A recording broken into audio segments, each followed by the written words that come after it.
Okay, start करते हैं। बाकी जिसको जुड़ना होगा वो उस टाइम पे आता रहेगा, ठीक है।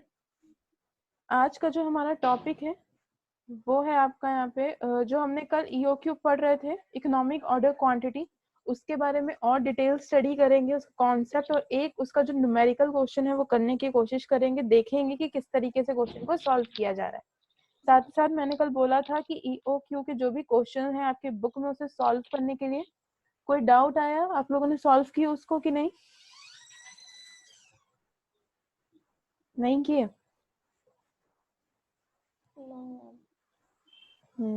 अभी तो लॉकडाउन है, अभी तो फ्री हो, कल लिया करो कम से कम कुछ क्वेश्चंस, प्रैक्टिस हो जाएगी। खैर, आज जो हम टॉपिक कर रहे हैं वो है आपका इकोनॉमिक ऑर्डर क्वांटिटी। इसी से रिलेटेड आगे देखते हैं। हमारा जो सबसे पहले आएगा वो आता है आपका कॉन्सेप्ट। ईओक्यू का कॉन्सेप्ट क्या है, एक बार कल वाला पूरा पोर्शन रिवाइज कर लेते हैं ताकि क्लियर रहे हमें कॉन्सेप्ट।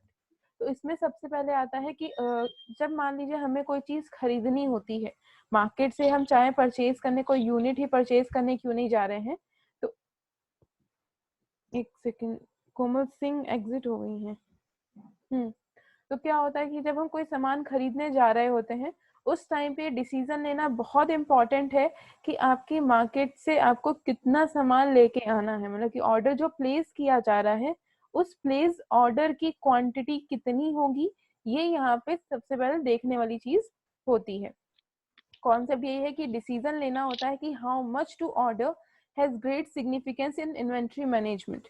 इन्वेंट्री को मैनेज करने के लिए जो आपका मटेरियल्स है, जो रिसोर्सेज है, उसे कंट्रोल करने के लिए ये सबसे ज्यादा इम्पोर्टेंट है कि हम ये डिसीजन ले सके कि कम से कम हमें कितना order at a time place करना होता है। ये सबसे इम्पोर्टेंट चीज है जो कि यहाँ पे देखी जाती है। ये यहाँ पे देखा जाता है कि हम जो क्वांटिटी परचेज करने का ऑर्डर दे रहे हैं या जो क्वांटिटी परचेज करना चाहते हैं उस क्वांटिटी की स्मॉल एंड बिग यूनिट्स कितनी होगी। मतलब कि हमें ये देखना होगा कि कोई भी ऑर्डर अगर हमारे द्वारा प्लेस किया जा रहा है, ऑर्डर की प्लेसमेंट की जा रही है, तो कम से कम कितना ऑर्डर प्लेस होना चाहिए और ज्यादा से ज्यादा कितना ऑर्डर प्लेस होना चाहिए, ये चीज यहाँ पे आपको देखनी होगी, ताकि यहाँ पे हमारी बाइंग एंड कैरिंग कॉस्ट हमेशा नॉर्मल की कंडीशन पे रहनी चाहिए। ना तो हमारी कैरिंग कॉस्ट ज्यादा होनी चाहिए और ना ही हमारी कैरिंग कॉस्ट कम होनी चाहिए। इतना पूरा टॉपिक आपने कल पढ़ा था कि जो भी हम इन्वेंट्री मैनेज करेंगे, चीजों को, रिसोर्सेज को कंट्रोल करेंगे, उसके लिए हमें क्या करना होगा, सबसे पहले देखना होगा, ये डिसीजन लेना होगा, सोचना होगा कि हम कितना ऑर्डर प्लेस करने जा रहे हैं। उसके बाद कोई भी क्वांटिटी परचेज करते समय हमारी बाइंग एंड कैरिंग मटेरियल की जो भी कॉस्ट आ रही है, ना तो वो ज्यादा कम होनी चाहिए और ना ही वो ज्यादा आपकी ज्यादा होनी चाहिए। जितने लोग जुड़े हैं अपनी अपनी वीडियोस ऑन कर लीजिए,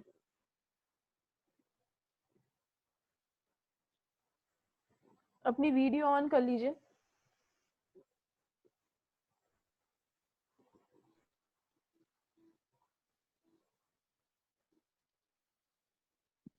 गुड मॉर्निंग मैम।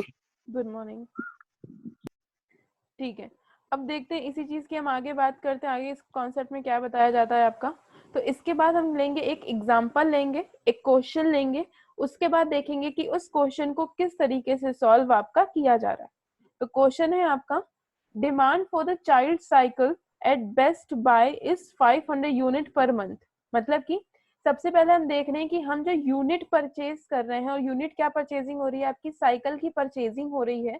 तो ये साइकिल जो हम परचेज कर रहे हैं एक महीने में, उसकी 500 यूनिट की डिमांड होती है। मतलब कि जो यूनिट बेची जा रही है, उसका ऑर्डर प्लेस किया जा रहा है, एक महीने में 500 यूनिट का ऑर्डर प्लेस किया जाता है। बेस्ट बाय इंकर a fixed order placement transportation and receiving cost. मतलब कि जितना भी आपके ट्रांसपोर्टेशन का खर्चा आ रहा है, रिसीविंग का खर्चा आ रहा है, वो कितना आ रहा है आपका 4000। मतलब कि ये जो 4000 रुपए दिया गया है, ये आपका क्या दिया हुआ है, यहाँ पे आपकी ऑर्डरिंग कॉस्ट दी है, कितने का हम ऑर्डर यहाँ पे आपका प्लेस करते हैं। Each time on order is place, जब जब हम ऑर्डर प्लेस करते हैं, कम से कम जो हमारा खर्चा आता है वो कितने का खर्चा आता है, आपका 4000 का खर्चा वहां पे देखा जाता है।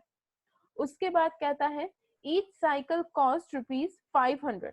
हर साइकिल की जो कॉस्ट है वो कितनी है आपकी 500। कॉस्ट एक साइकिल की मेंशन की गई है, मतलब पर यूनिट कॉस्ट आपकी कितनी आ रही है, 500 आ रही है।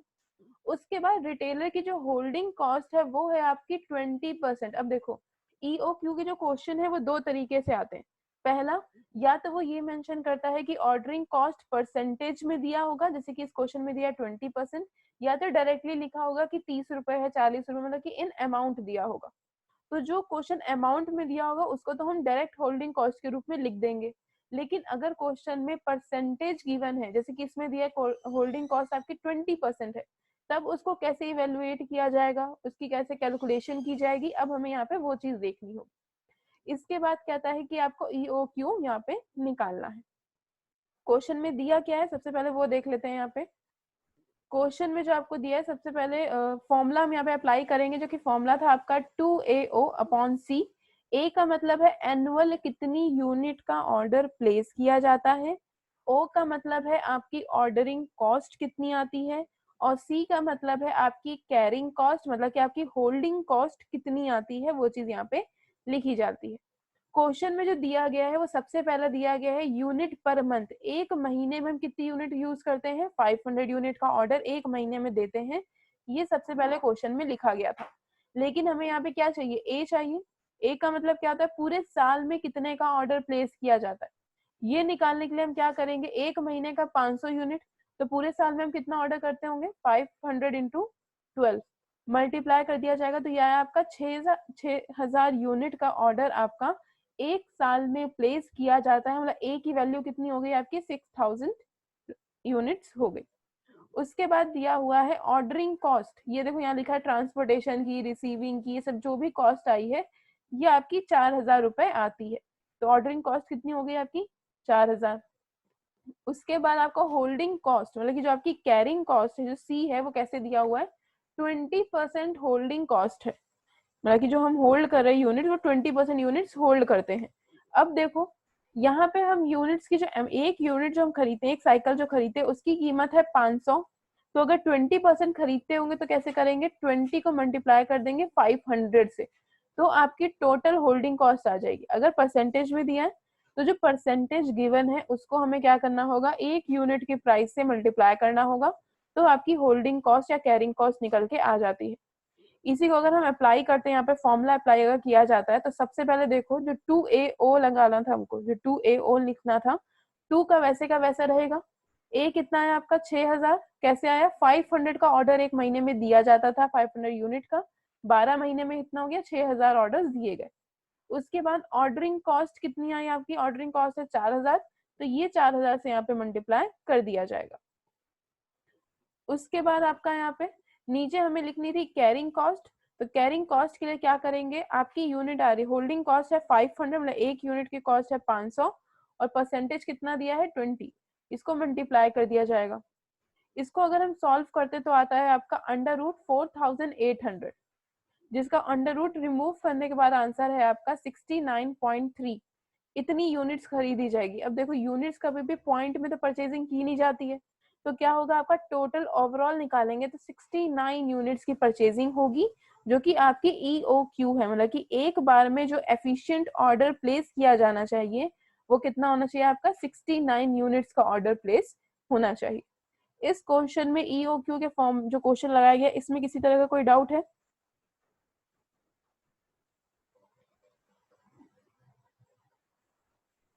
इस क्वेश्चन में कोई डाउट है जो ना समझ में आया हो?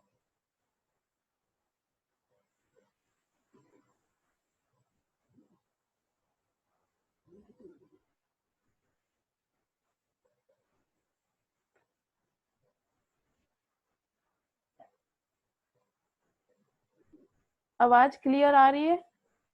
कोई रिस्पॉन्स नहीं आया किसी का?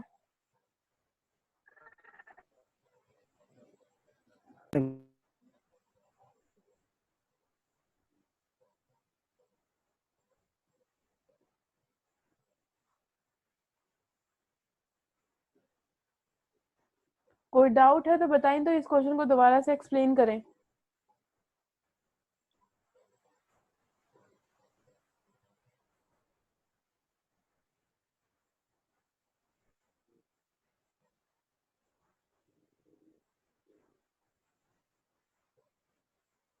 वॉइस क्लियर नहीं आ रही है। ठीक है, दोबारा समझा देते हैं, अगर आवाज क्लियर आ रही हो अब तो। Yes, ma'am. I'm audible your voice. Okay. हाँ मैम, आवाज क्लियर आ रही है। ये कोमल गुप्ता को आवाज क्लियर नहीं थी। ठीक है, तो क्लियर है ना कॉन्सेप्ट? एक बार फिर से रिवीजन करा देते हैं। क्वेश्चन कह रहा है कि साइकिल की परचेजिंग यूनिट है, एक महीने में हम 500 यूनिट परचेज करते हैं। उसके बाद कह रहा है कि जितना भी हमारा ट्रांसपोर्टेशन का खर्चा है या जो भी ऑर्डर प्लेस करते समय जो कॉस्ट आई वो आपकी 4000 की कॉस्ट आई है। एक साइकिल जो हम परचेज कर रहे हैं वो आपकी 500 रुपए की एक साइकिल पड़ती है, जिसपे हमारी होल्डिंग कॉस्ट मतलब कि कैरिंग कॉस्ट आपकी 20% दी हुई है। इसके हिसाब से ईओक्यू निकालना, फॉर्मूला आपका गिवन है।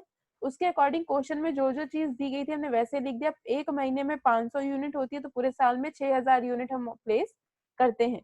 ऑर्डरिंग कॉस्ट 4000 क्वेश्चन में दी है। होल्डिंग कॉस्ट अगर आपका परसेंटेज में गिवन है तो क्या करेंगे, उस परसेंटेज को पर यूनिट की कॉस्ट से मल्टीप्लाई कर दिया जाएगा। उसके बाद फॉर्मूला अप्लाई करते हैं, 2 वैसे का वैसे आ जाएगा। ए की वैल्यू अभी हमने ऊपर निकाली 6000। कैरिंग ऑर्डरिंग कॉस्ट आपको 4000 दी गई थी। कैरिंग कॉस्ट या होल्डिंग कॉस्ट निकालने के लिए 500 रुपीज एक साइकिल की और 20 ऑर्डर प्लेस किए गए, 20% प्लेस किया गया है। मल्टीप्लाई करके आ गया आपका 4800 अंडर रूट। इसका जब सोल्यूशन किया जाएगा तो आएगा आपका 69.3। यूनिट्स कभी भी पॉइंट में परचेज नहीं होती। अब खुद सोचो, हम बोले कि 6.5 यूनिट खरीद के ले आओ, 6.5 यूनिट्स क्या होती हैं? तब क्या करेंगे, इस पॉइंट को रिमूव करा जाएगा तो हो जाएगा आपका ओवरऑल 69 यूनिट्स की परचेजिंग ईओक्यू के अकॉर्डिंग की गई थी। इतना क्लियर? अब आगे चलते हैं।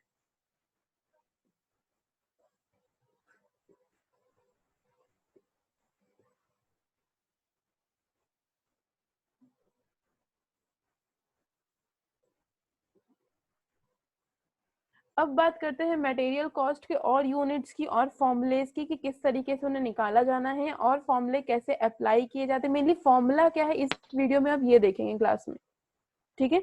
और कौन कौन से फॉर्मुलेज आपको निकालने होते हैं और उस टॉपिक का मतलब क्या होता है उसे क्लियर करते हैं, फिर उस पर क्वेश्चंस बाद में डिस्कस करते रहेंगे। सबसे पहले देखते हैं मटेरियल कितनी तरह का होता है। मटेरियल कॉस्ट अगर हम मुझे निकालनी है तो दो तरीके से निकाली जाती है। सबसे पहले आती है आपकी परचेज प्राइस। परचेज प्राइस का मतलब होता है जिस यूनिट पे सामान को खरीदा गया है वो आपकी परचेज प्राइस है। एक होती है आपकी ऑर्डरिंग प्राइस जिसे हम ऑर्डरिंग कॉस्ट भी कहते हैं। उसके बाद आती है आपकी कैरिंग प्राइस जिसे हम कैरिंग कॉस्ट भी कहते हैं।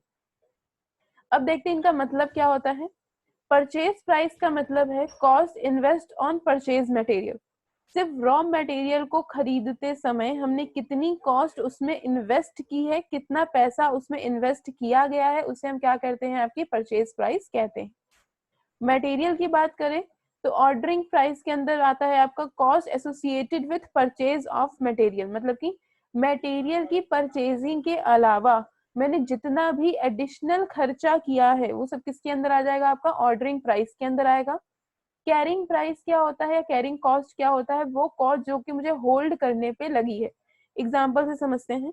मान लीजिए आप किसी एक पर्टिकुलर एरिया में रहते हैं, राजाजीपुरम में आप लोग रहते हैं, ठीक है।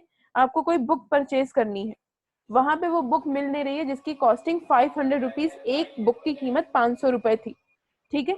अब क्या हुआ, जब आपको राजाजीपुरम में बुक नहीं मिली तो हम लोग क्या करेंगे, अब अमीनाबाद जाएंगे उस बुक को परचेज करने के लिए, ठीक है। बुक की कॉस्ट कितनी है, 500 रुपए कॉस्ट है, वहां पे भी हमें उतने की मिलेगी। तो ये हो गया आपका परचेज प्राइस जो कि आपकी 500 यूनिट है उसको परचेज करने में। अब आते हैं ऑर्डरिंग प्राइस पे। अब राजाजीपुरम से जब आप अमीनाबाद जाएंगे तो पैदल तो जाएंगे नहीं, मतलब कोई ना कोई कन्वेंस लगेगा। जब कन्वेंस लगेगा तो कोई ना कोई ट्रांसपोर्टेशन की कॉस्ट भी आएगी। मान लीजिए 50 रुपया 100 रुपया आपकी ट्रांसपोर्टेशन कॉस्ट आती है वहां तक जाने और वहां से वापस आने में। तो ये क्या हो गया, परचेज करने के अलावा भी हमने कुछ ना कुछ इन्वेस्टमेंट की है, कुछ ना कुछ खर्चा किया, वो आपका आता है ऑर्डरिंग प्राइस या ऑर्डरिंग कॉस्ट के अंदर। उसके बाद अब हमने क्या किया, उस बुक को वहां से खरीद के वापस राजाजीपुरम आ गए। अब हमारी एक मान लीजिए कंपनी है, उस पर अप्लाई करते हैं इसी को। सामान को जब हम खरीद के लाए उसे कहीं ना कहीं होल्ड करके रखेंगे, कहीं ना कहीं इकट्ठा करके रखेंगे, वेयर हाउस में रखेंगे। जब उसे वेयर हाउस पे रखेंगे तो कोई ना कोई एडिशनल एक्सपेंस भी आपको करना पड़ेगा। वो एडिशनल एक्सपेंस जहां आपको सिर्फ उसे स्टोरेज पे उसको देना पड़ा, होल्डिंग पे उसे देना पड़ा, वो आपकी कैरिंग प्राइस या कैरिंग कॉस्ट कहलाता है। एग्जाम्पल यहीं पे दिया हुआ है, 10 यूनिट्स खरीदी 20 रुपए की, तो टोटल होगी आपकी 200 यूनिट आपने परचेज की, वो आपकी परचेज प्राइस। ऑर्डरिंग में जितना भी ट्रांसपोर्टेशन या इंस्पेक्शन की कॉस्ट आपने लगाई वो ऑर्डरिंग कॉस्ट के अंदर आ जाता है, और कैरिंग कॉस्ट के अंदर जो भी स्टोरेज कॉस्टिंग आई है वो इसके अंदर आती है। इतना क्लियर? इसके बाद आता है अब आपके इंपॉर्टेंट फॉर्मूलेस जो कि इस क्वेश्चन में, इस चैप्टर में यूज होने हैं। इंपॉर्टेंट फॉर्मूला याद रखने से पहले पहले उस फॉर्मूले का मतलब समझते हैं कि वो है क्या चीज और क्या चीज उसके अंदर बताई जा रही है। सबसे पहले आता है आपका मैक्सिमम स्टॉक लेवल। ये मैक्सिमम स्टॉक लेवल होता क्या है? इसमें क्या होता है कि जब आप कोई यूनिट्स को परचेज करके अपने वेयर हाउस में स्टॉक करके रखना शुरू करते हैं तो उसकी एक लिमिट होती है कि हमें कितना यूनिट अपने पास रिजर्व करके रखना है, अपने पास संभाल के रखना है। वो क्या कहलाता है? आपका मैक्सिमम स्टॉक लेवल, मतलब कि एक मैक्सिमम लिमिट, जिस लिमिट के अंदर ही आपको चीजों को स्टॉक करके रखना होगा। मैं फिर से एक बार बोल रही हूँ, अपनी वीडियोस ऑन कर लीजिए। किसी की भी वीडियो यहाँ पे ऑन नहीं दिख रही है मुझे। वीडियोस ऑन कर लीजिए और जो भी चीज बताई जा रही है उसे कॉपी में नोट करते रहिए या उसका स्क्रीनशॉट लेके अपने पास रखते रहिए।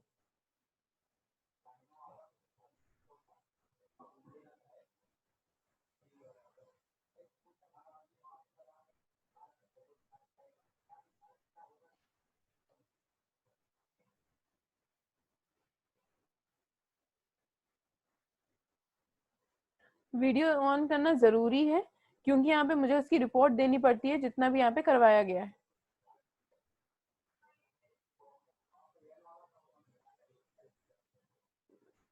शिवम कुशवाहा, प्रियांशी गुप्ता, इस्तियाक, वीडियो ऑन करिए।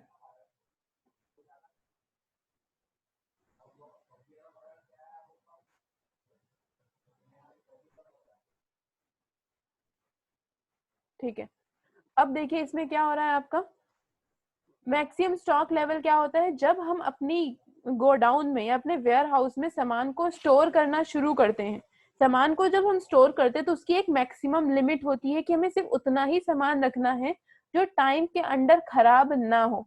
फॉर एग्जाम्पल आपके घर में जो हम आटा फॉर एग्जाम्पल यूज करते हैं, कंज्यूम करते हैं, उसे कितना स्टॉक करके रख सकते हैं?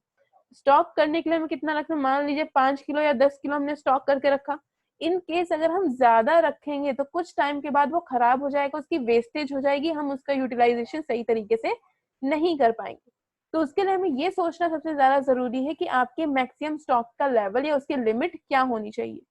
उस लिमिट को निकालने का जो फॉर्मूला दिया गया है आपका वो है रीऑर्डर लेवल। रीऑर्डर लेवल क्या होता है? वो यूनिट जिसपे आपको एक नया ऑर्डर प्लेस करना होगा, मतलब कि एक वो लिमिट जिसके बाद आपको ये लगने लगे कि अब हमें नया ऑर्डर प्लेस करना है।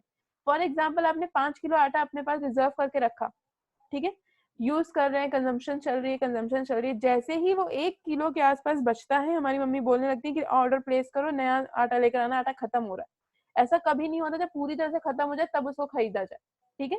वो जो लिमिट है वो है आपकी रीऑर्डर लेवल की लिमिट, मतलब कि वो लिमिट कि अब हमें एक नया ऑर्डर प्लेस करना होगा।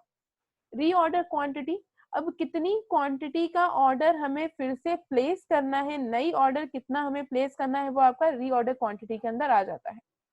Minimum consumption during the reorder period, अब जो ये रीऑर्डर पीरियड चल रहा है, मतलब कि वो समय जब तक आप 1 किलो आटा का कंजम्पशन करेंगे उसको यहाँ पे कहेंगे मिनिमम कंजम्पशन। फॉर एग्जाम्पल आपका 1 किलो आटा 1 दिन चलेगा, ये आपका मिनिमम कंजम्पशन का पीरियड है कि मतलब कम से कम 1 दिन तो चल ही जाएगा। उसके बाद उसके बाद आपका मिनिमम रीऑर्डर पीरियड। अब रीऑर्डर पीरियड कितना है? अब वो आटा कितने दिन चला लोगे कम से कम, और कब आपको ऑर्डर प्लेस करना है, वो आपका 2 या 3 दिन है कि अब 2-3 दिन के अंदर मेरे पास नया स्टॉक आ जाना चाहिए। तो उसका फॉर्मूला यहाँ पे पुट किया जाएगा।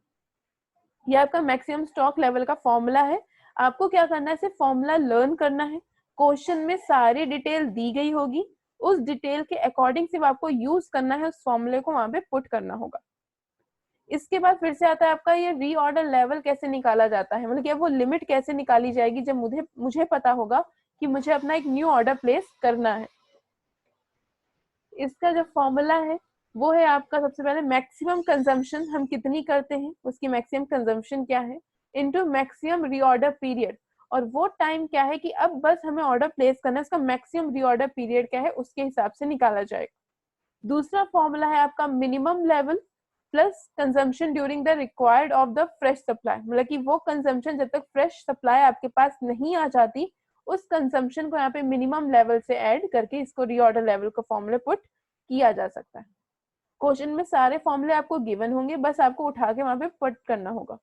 फॉर्मूला याद करना यहाँ पे सबसे ज्यादा इंपॉर्टेंट कॉन्सेप्ट है।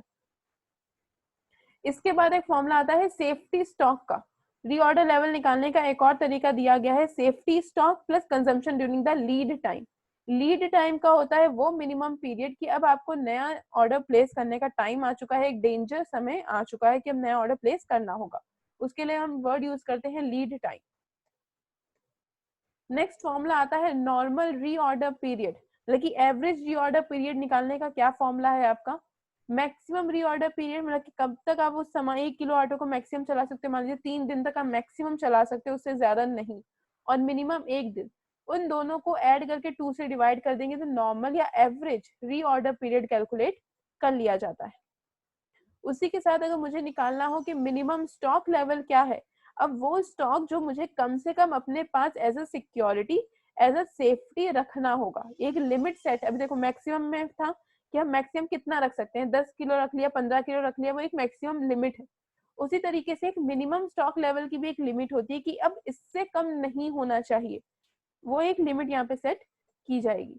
उसके फॉर्मूले आपको यहाँ पे 2 फॉर्मूला दिया हुआ है रीऑर्डर लेवल का, reorder level minus normal consumption, मतलब नॉर्मली हम कितना कंज्यूम करते हैं, इनटू नॉर्मल रीऑर्डर पीरियड, उसके बेसिस से यहाँ पे कैलकुलेट किया जाएगा। दूसरा फॉर्मूला अगर लगाते हैं तो reorder level minus average consumption into average lead time. दोनों फॉर्मूले एक जैसे ही हैं, यहाँ पे जो नॉर्मल कंजम्पशन वर्ड यूज किया गया उसका मतलब है आपका एवरेज कंजम्पशन है, और नॉर्मल रीऑर्डर पीरियड का मतलब नॉर्मल एवरेज लीड टाइम होता है। इस फॉर्मूले को या तो आप नोट करते रहिए एक जगह, या तो इसका स्क्रीनशॉट लेके अपने पास सेव करके रख लीजिए। ये तो इसका जो पीपीटी है या पीडीएफ फॉर्म में आपको ग्रुप में आज मैं दे दूंगी, कल वाला भी और आज का भी। इसके बाद आता है आपका डेंजर लेवल। अब देखो ये डेंजर लेवल क्या होता है, हमने 2 लेवल समझ लिए, पहला था आपका मैक्सिमम लेवल और दूसरा था आपका मिनिमम लेवल। मैक्सिमम लेवल कम ज्यादा ज्यादा इतना सामान होना चाहिए कि मैक्सिमम लिमिट थी, मिनिमम लेवल कम से कम इतना सामान तो होना ही चाहिए। डेंजर लेवल का मतलब होता है मिनिमम लेवल से और नीचे क्या वो कंडीशन आ चुकी है कि अब हम उसका यूटिलाइजेशन सही तरीके से नहीं कर सकते, बहुत अर्जेंट है कि आपको वो सामान चाहिए। मिनिमम लेवल का मतलब होता है वो लेवल कि अभी हमारा जो सामान हमारे पास स्टोर है वो 1-2 दिन तो चल जाएगा। डेंजर लेवल का मतलब होता है कि अब हम उस एरिया पे पहुंच चुके हैं, उस लेवल पे पहुंच चुके हैं जहां पे अब हमें नई यूनिट अभी के अभी मतलब कि इसी टाइम उसको परचेज करना होगा, जिसका फॉर्मूला है एवरेज यूजेज। हम जितना यूज करते हैं मिनिमम एंड मैक्सिमम ऐड करके 2 से डिवाइड कर दो, एवरेज यूजेज निकल के आ जाता है, into maximum reorder period. Emergency purchase में हम कितना समय ले सकते हैं नया ऑर्डर प्लेस करने में, मतलब कि अगर मुझे इमरजेंसी है, मुझे ऑर्डर प्लेस करना है, तो ज्यादा ज्यादा मुझे कितना टाइम लग सकता है ऑर्डर प्लेस करने में, उससे हम मल्टीप्लाई करके इसको कैलकुलेट करते हैं। एवरेज स्टॉक लेवल नॉर्मल जैसे मीन मीडियन मोड में भी करते थे एवरेज निकालने के लिए, मैक्सिमम प्लस मिनिमम करेंगे, मतलब minimum plus maximum level divided by 2, मतलब कि एक एवरेज कैलकुलेट हो गया, मिनिमम और मैक्सिमम को ऐड करके 2 से डिवाइड कर दिया, आपका एवरेज स्टॉक लेवल यहाँ पे निकल के आ जाता है। इसके बाद आता है आपका minimum level plus 1/2 reorder quantity. एक ये नया फॉर्मूला है, ये फॉर्मूला कब यूज होगा, जब आपको रीऑर्डर क्वांटिटी क्वेश्चन में दिया होगा, जितनी भी रीऑर्डर क्वांटिटी है उसका हाफ किया जाएगा। फॉर एग्जांपल अगर रीऑर्डर क्वांटिटी 6000 है तो यहाँ पे कितना लिखा जाएगा 3000, 6000 को 2 से डिवाइड कर देंगे, उसका हाफ कर देंगे तो 3000 हुआ, उसको ऐड किया जाएगा आपके मिनिमम लेवल के साथ। इस तरह से पूरा क्वेश्चन यहाँ पे कैलकुलेट हो जाता है।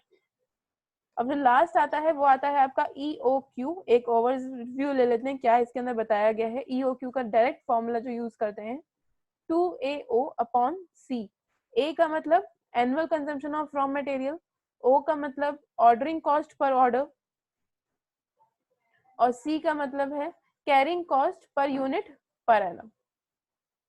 ठीक है, मतलब कि एवरेज कितना कंजम्पशन हम कर सकते हैं, एनुअल हम कितनी यूनिट का ऑर्डर दे सकते हैं, ऑर्डरिंग कॉस्ट एक ऑर्डर पे कितनी आती है। अगर एक बार मैं अमीनाबाद जाऊं तो उस टाइम पे मैंने 10 रुपए खर्चा किए, 50 रुपए खर्चा किए, वो आपके ऑर्डरिंग कॉस्ट के अंदर आ जाता है। कैरिंग कॉस्ट उस सामान को खरीद के जब मैंने अपने वेयर हाउस में रखा तो उसमें मैंने कितना खर्चा किया, वो आपका कैरिंग कॉस्ट के बेसिस पे निकाला जाता है। अभी तक के इतने फॉर्मूलेज में कोई डाउट जो ना समझ में आया हो या बहुत तेजी से आगे निकल गए हो, वो कॉन्सेप्ट क्लियर ना हो पाया हो?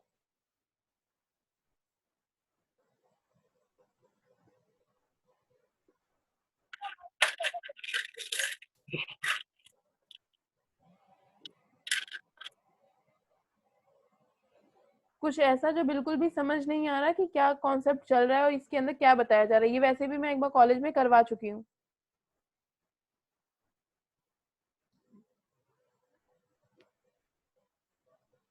इन फॉर्मूलेज को जितना जल्दी याद कर लोगे, जितना ज्यादा इसकी प्रैक्टिस होगी, उतना ही ज्यादा समझ में आएगा। इसमें आपको सिर्फ फॉर्मूला याद होना चाहिए। क्वेश्चन को देख के आपको ये देखना होगा कि इतने सारे फॉर्मूलेज में से आप कौन सा फॉर्मूला यहाँ पे पुट करने वाले हैं।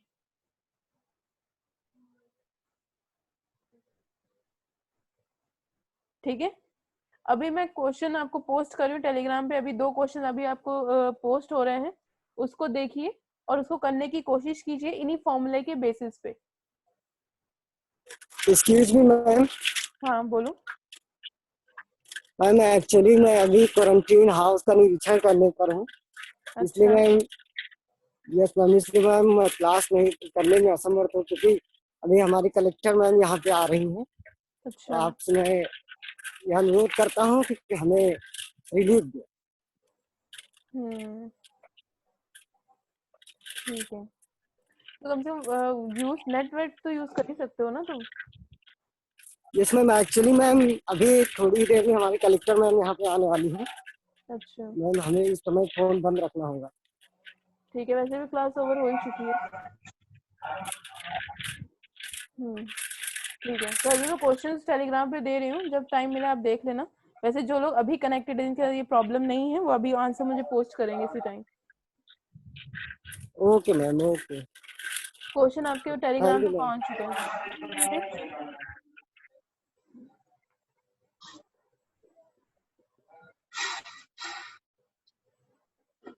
Okay, thank you class.